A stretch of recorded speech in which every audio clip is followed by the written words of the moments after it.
सीधे दिल्ली आपको सबसे पहले लिए चलते हैं। प्रदेश अध्यक्ष वीडी शर्मा ने भी खास बातचीत की और वो भी जरा आप सुन लीजिए।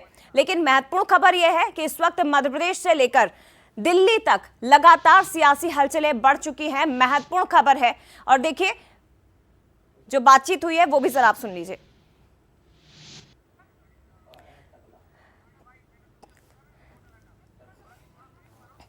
तो देखिए, नाथ का हाथ किसके साथ, ये सबसे बड़ा सवाल है। लेकिन काफी कई दिनों से नाराजगी को लेकर भी खबरें सियासी गलियारों में गूंज रही थी और महत्वपूर्ण बात है कि शाम तक तस्वीर साफ होगी। कमलनाथ से कई तरह के संकेत भी दिखाई दे रहे हैं। बात है लोकसभा चुनाव की। मेरे साथ मध्य प्रदेश की भारतीय जनता पार्टी के प्रदेश अध्यक्ष वीडी शर्मा जी है। क्या कहेंगे, अधिवेशन को लेकर आज दूसरा दिन है, क्या लोकसभा में 400 की तैयारी है? अधिवेशन में उमंग और उत्साह के साथ माननीय प्रधानमंत्री जी के नेतृत्व में कल ऐतिहासिक अधिवेशन की शुरुआत हुई है। आगामी आने वाले 2024 के चुनाव में इस अधिवेशन में एक एक कार्यकर्ता संकल्प लेकर के जा रहा है। हर बूथ पर 370 वोट बढ़ाना, ये हमारा टारगेट है।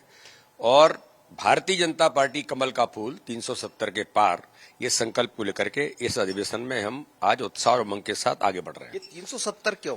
370 इसलिए, ये ही एक इमोशन है कि डॉक्टर श्यामा प्रसाद मुखर्जी ने धारा 370 के लिए बलिदान दिया, उसमें जनसंघ और भारतीय जनता पार्टी बनी।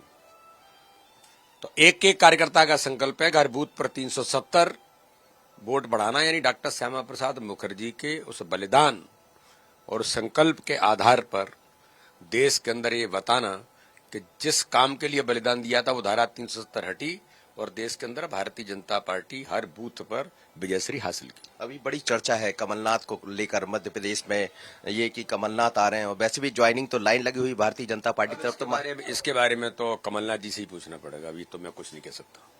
लेकिन लंबी लाइन तो है। अब वो लाइन तो लगी रहती है। मोदी जी के नेतृत्व में देश के अंदर किसी को लगता है कि वो देश के लिए काम करना चाहता है तो राजनीतिक क्षेत्र में मोदी जी के प्रति जनता का विश्वास है, तो इसलिए ऐसे लोग मोदी जी के साथ आना चाहते हैं तो स्वागत है। तो कमलनाथ आ रहे कि नकुलनाथ? अब ये मैं कुछ नहीं कह सकता इसके बारे में।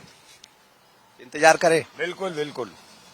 चलिए, तो इंतजार करें बोल रहे हैं, लेकिन चेहरे पर मुस्कुराहट है। पर भारतीय जनता पार्टी की अपना एक काम करने का तरीका है। उन्होंने कहा कि लाइन लगी हुई आने वालों की, अब कौन आता है, जो आता है जो हमारी विचारधारा से मिल जाता है उसका स्वागत है। पर बात ही बात में बहुत कुछ दिखाई दे रहा है। इंतजार कीजिए। आसिफ खरे के साथ मनोज सैनी, बंसलू, दिल्ली। मनोज सैनी।